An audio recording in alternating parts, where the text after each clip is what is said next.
Ég vil þakka fyrir boðið á fundinn og lýsi þér ánægju með það hversu margir að mæta hérna. Það bara ber vitni mjög gott starf í VAF. Ég naut þar að gæfa að fá tækifæri til að vera í stjórn þessa ágæta fyrirtækis hér nokkur ára skeið og naut þess mjög. Og þetta fyrirtæki sem að vinna mjög gott starf. Þetta nollenskt fyrirtæki. Á að vera og á að vera og ein af okkar skrautfjöðrum hér á svæðinu. Það bara ekki flóknara í mínum huga. En ég var beðinn semst að segja nokkur orð og innviða fjárfestingu og hafði nú svona nokkuð lausbeislaða forsögn af því hvernig ég ætti að ræða þetta. Þakka fyrir það.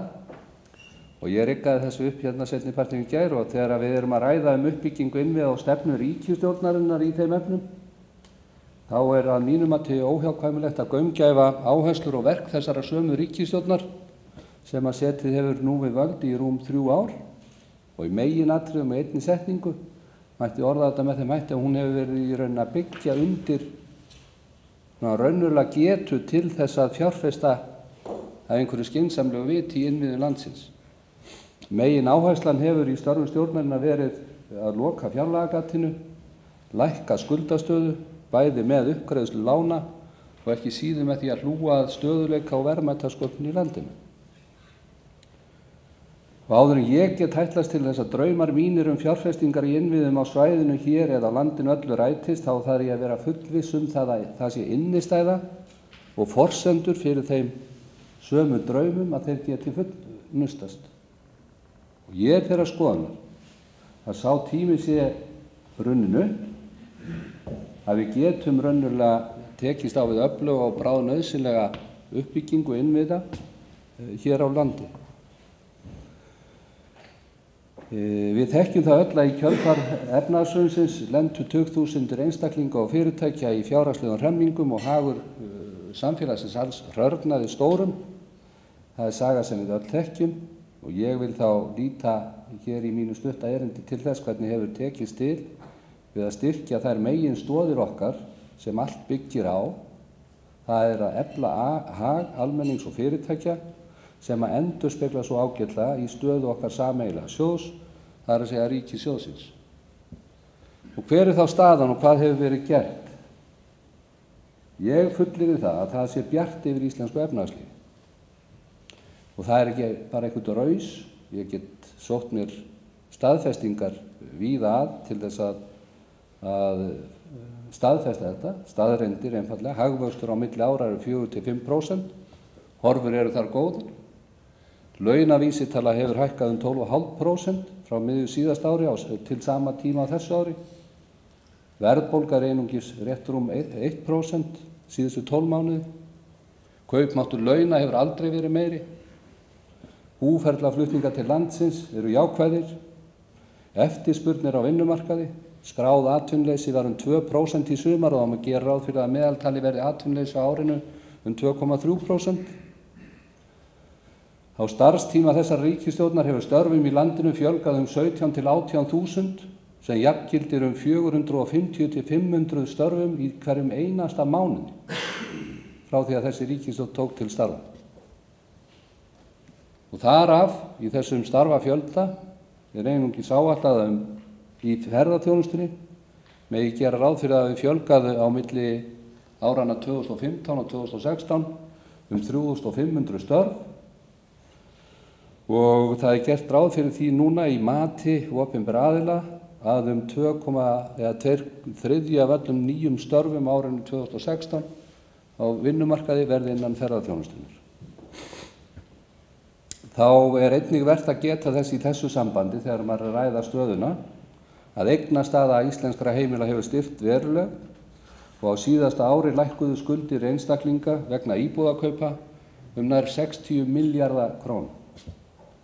Árið 2010 voru skuldir einstaklinga nær tvöfalt hærri en tekjur í lok síðasta árs var hlutfallið komið niður í 32,5%.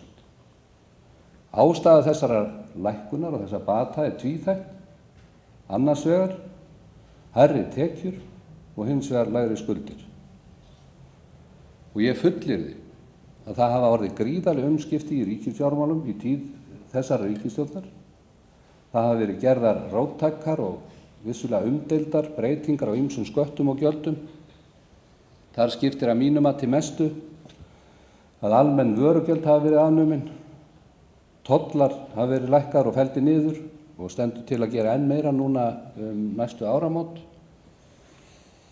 Kerfisbreytingarnar eins og þessa til dæmis, í vörugjöldum og tollar af fatnaði, auka samkeppni í verslun, nefna sem dæmi ákvörðun H&M að opna verslanir hér á landi, má rekja væntanlega beinlínis til þess með hvaða hætti ríkið hefur breytt álögum sínum.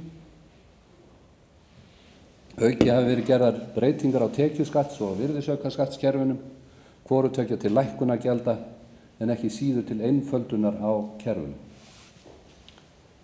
Þessi bætti hagur sem af þessu leiðir hefur verið nýttur til þess að hefjast handa við endurreisn innviða og þar hafa 2 málaflokkar verið í forgangi. Útgjöld til heilbrigðismála eru 38 milljörðum hærri í fjárlögum þessa árs heldur en þau voru árið 2013. Útgjöld til almannatrygginga eru 24 milljörðum hærri í fjárlögum ársins 2016 heldur en árið 2013. Þetta eru 2 þyngstu málaflokkarnir sem taka til sín það bil, hvað á ég að segja, hátt í 2/3 af öllum fjárlögum ríkisins ár hvert.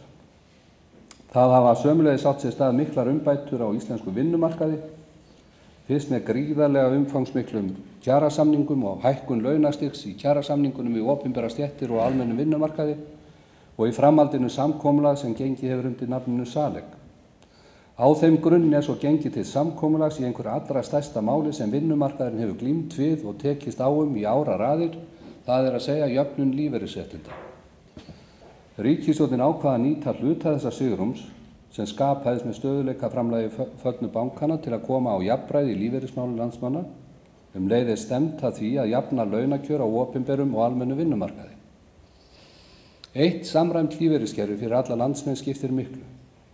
Sveigjanleiki hjá vinnumarkaði eykst, enda verður auðveldara fyrir launafólk að færa sig set frá hinu opinbera til einkaaðila eða öfugt án þess að fórna áunnum lífeyrisréttindum.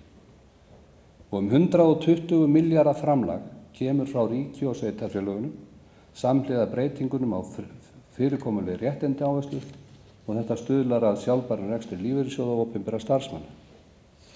Leið verður ábyrgð launagreiðanda afnumin á A-deild lífeyrissjóðs starfsmanna ríkisins og brúar lífeyrissjóðs starfsmanna sveitarfélaga. Með þessum ráðstöfunum í lífeyrismálunum þá verður Ísland eitt örfárra ríkja í heiminum með full fjármagnað og samræmt lífeyriskerfi fyrir alla landsmenn sína. Óréttlæti í lífeyrismálum hefur lengi verið fleinn í holdi þeirra sem berjast fyrir jafnræði borgaranna fyrir lögum og reglum.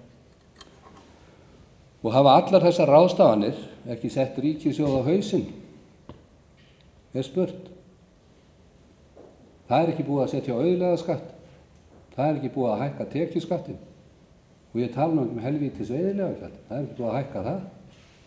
Ekki bara allt á leiðin til fjandans í ríkissjóðmálum?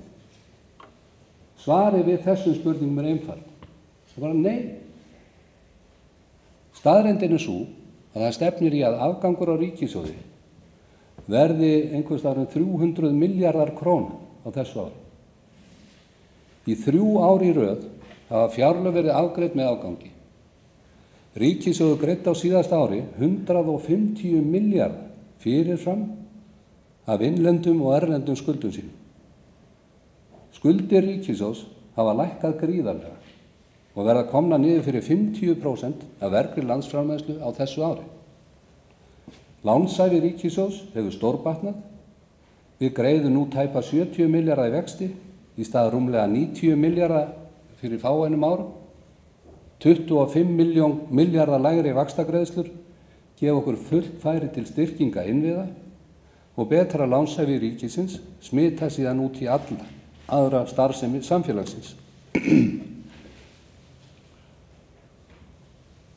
Og þessi gríðarlega sterka staða ríkissjóðsins, jöfnuður í rekstri hans og lækkun skulda gefur okkur aukin færi til þess að byggja upp enn öflugra velferðarkerfi, fjárfesta í samgöngum, mannvirkjum, menntun og svo framvegis og framvegis og framvegis.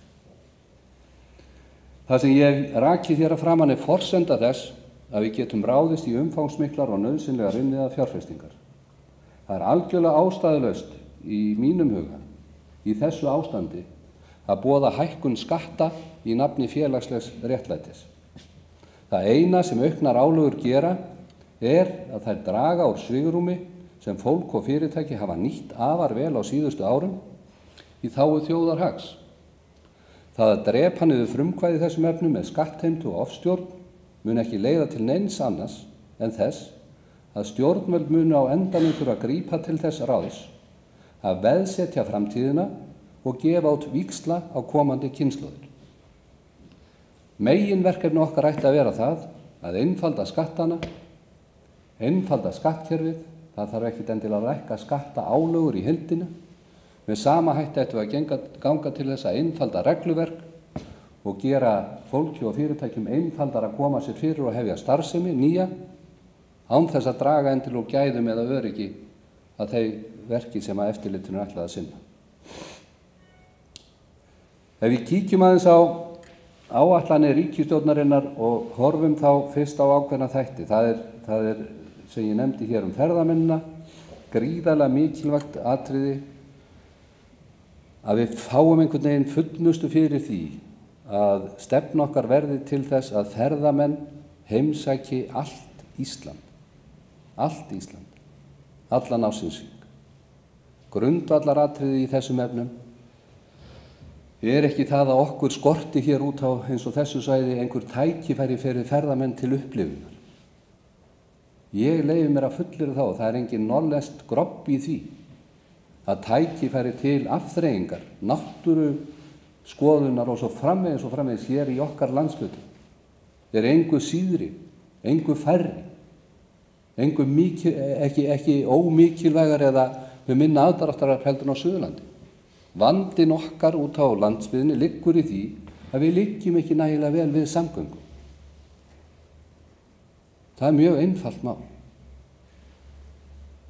Nú var verið að leggja fram af innanríkisráðherra í gær fyrir þingflokka stjórnarinnar samgönguáætlun til næstu 12 ára. Þar gert ráð fyrir því að því að hér nefndi Sigþór að það væri ætlað að þegar þyrfti það bil 20 milljarða á ári í samgöngu mannvirki, uppbyggingu. Í þessari samgönguáætlun gert ráð fyrir fjárfestingu á öllum sviðum, vegum, flugvöllum, höfnum, 418 milljörðum ef ég man rétt. Stór hluti af umræðunni og það eru gríðarlegir fjármunir. Þetta verkefni sem að sjálfsögðu kemur til skoðunar á hverju ári hjá þinginu, forgangsröðun verkefna fyrir okkur hér, því að ég sé ágæta sunnan menn hér í salnum. Það gríðarlega mikilvægt fyrir okkur hér að halda miðstöð flugsins innanlands á þeim stað sem það í dag. Það gríðarlega mikilvægt fyrir okkur að eiga kost á því að millilandaflug verði gert að einhverju skynsamlegu viti bæði hér og á Egilsstöðum, séu fleiri hlið inn í landi. Það verið að ýta undir það með því að setja á laggirnar þennan flugþróunarsjóð til þess að koma þessum verkum aðeins lengra heldur en áður hefur verið. Ég man það bara þegar ég var bæjarstjóri hér hvaða gríðarlegu léttir þetta var þegar maður gat tekið beintflug með Air Greenland til Kaupmannahafnar. Þannig leið bara eins og maður byggi í New York. Það miklu betra að búa hér heldur en þar. Ef ég horfi á heilbrigðismáli, þá stærsta fjárfestingin þar í Landspítalann, það að segja í steypu. Það má gera ráð fyrir því að til ársins 2021-2023 verði að fjárfesta þar við Hringbrautina fyrir 80 til 100 milljarða króna. Hér á Akureyri legudeild upp á 3 til 4 milljarða á næstu 3 til 5 árum. Þetta ekki stærstu verkefnin eða vandamálin í heilbrigðismálum. Ég var að stýra fundi Alþjóða heilbrigðisstofnunar í New York í síðustu viku. Þar kom fram hjá framkvæmdastjóra WHO að fram til ársins 2030 vantar samkvæmt áætlunum heilbrigðisstofnunar 14 milljónir manns til starfa í heilbrigðisþjónustu. Stærsta áskorunin okkar í heilbrigðismálum að manna fæið, manna greinin. Og þar erum við að horfa þá inn í menntun og hér eigum við full færi í því að styrkja menntun út land, styrkja menntun á sviði heilbrigðismála og það verkefni sem því miður hefur ekki verið sinnt nægilega vel, en full færi til þess að taka vel á. Við erum að fjárfesta í hjúkrunarheimilum, það sífelld umræða það. Við erum núna að vinna í plani sem að gera ráð fyrir því að við tökum í notkun fyrir árið 2020 5 ný hjúkrunarrými. Það fjárfesting upp á 86 milljarða króna. Árlegur rekstur þeirra hins vegar miklu hærri og við erum ekki nema 3 ár að greiða upp stofnkostnaðinn á þessum 5 heimilum í rekstri þeirra.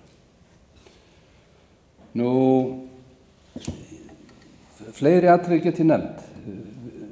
Samgöngumálin eru svona stærsti, þyngsti málaflokkurinn vegna þess að þar hefur byggst upp þessi raunverulega þörf, þar sem við erum beinlínis með þessu athafnaleysi að skemma fjárfestingu. Við erum bara að mylja niður vegi og alveg ömurlegt að horfa til. Ég lít þannig líka til að fjárfesting í samgöngum taki til fjarskipta. Þar komin áætlun til ársins 2020 sem gerir ráð fyrir því að við verðum búin að ljósleiðaravæða allt Ísland. Á þeim tíma áætlaður heildarkostnaður við það 4 milljarðar króna ef ég man rétt og þá gert ráð fyrir því að framlagið úr ríkissjóði sé einhvers staðar á bilinu 2,5 til 3 milljarðar króna. Orkumálin annar þáttur. Það svona lítið dæmi sem var í fréttum daginn tryggja fasa rafmagn. Við okkur vantar líka tengingar út á Þórshöfn, þar sem að ríkisfyrirtæki Rarik í vandræðum með að fjármagna þessa þætti. Þetta ekki í mínum huga höfuðvandinn í orkumálum landsins í dag. Höfuðvandinn í þeim birtist mér ágætlega í bara fréttum gærdagsins og síðustu vikna. Af því að hér á að fara að ræða fjárfestingu á Bakka. Hvaða glóra í regluverki og vinnu hjá okkur? Það sem við getum byggt virkjun og einhvern viðtökustað eins og verksmiðju á Bakka. En við fáum ekki að stinga þessu drasli í samband. Og það mannréttindabrot ef það á að hleypa straumi á drasli. Þetta náttúrulega bara ekki heil brú í þessu. Við erum sem búin að gefa út leyfi fyrir því að byggja virkjun fyrir 20 milljarð, fjárfesta í innviðum og verksmiðjuhúsi fyrir 20 milljarðar. Svo strandar þetta á því að það má ekki leggja línu til að leiða rafmagnið á milli. Það eitthvað að þarna og mjög umhugsunarvert fyrir okkur á hvaða stað við erum komin þegar umræðan komin á þann stað að það sé orðið mannréttindabrot að vinna með þeim hætti að orkan og auðlindir vítt land megi ekki nýta öðruvísi en að það sé gengið á rétt fólks til ég vil segja bara lífs í þessu landi. Þetta bara, vantar eitthvað inn í þessa jöfnu sem að við höfum ekki náð einhvern veginn að höndla á vettvangi stjórnmálana og því síður í umræðun þennan málaflokk sem okkur mjög mikilvægur. Við sjáum það líka hér á Eyjafjarðarsvæðinu í bara flutningi orku inn á svæðið. Það sem við erum bara undirlögð því að það eru ákvarðanir einhvers staðar í nágrenni við okkur sem geta valdið því að þetta svæði hér getur ekki eins og bætt við einni starfsstöð vegna þess að það ekki til orka til að þjóna draslinu. Og þó þetta þannig að við erum búin að búa til rammaáætlun eða erum að reyna að búa hana til samkvæmt einhverju regluverki sem að enginn virðist fara eftir. Þannig að ósættið í þessum efnum þannig að meðan að því ekki eitt að þá vinnum við ekki neitt að skynsamlegu viti í þessu málum. Og því miður þá bara staðan þannig að mér sýnist fátt benda til þess að við fáum einhverja vitglóri í þessa umræðu alveg á næstunni. Að öðru leyti heldur því að við ætlum að keyra áfram þetta frumvarp sem að ríkisstjórnin afgreiddi í gær. Það þýðir ekkert að láta fjárfestingunum sem komin á þessi svæði grotna upp, og það er ekki stærsta hættan við það, heldur bara orðspors áhættan sem við erum að taka Íslendingar með því að hleypa af stað fjárfestingum og svo bara detti einhverjum huga að það megi ekki nýta það. En hvað það? Ég fór aðeins út fyrir handriti hérna í þessu. Ég vil ítreka það sem ég sagði hérna í uppræðu, með bætta afkomu ríkissjóðs þá skapast svigrúm sem verðum að nýta á skynsamlegan hátt.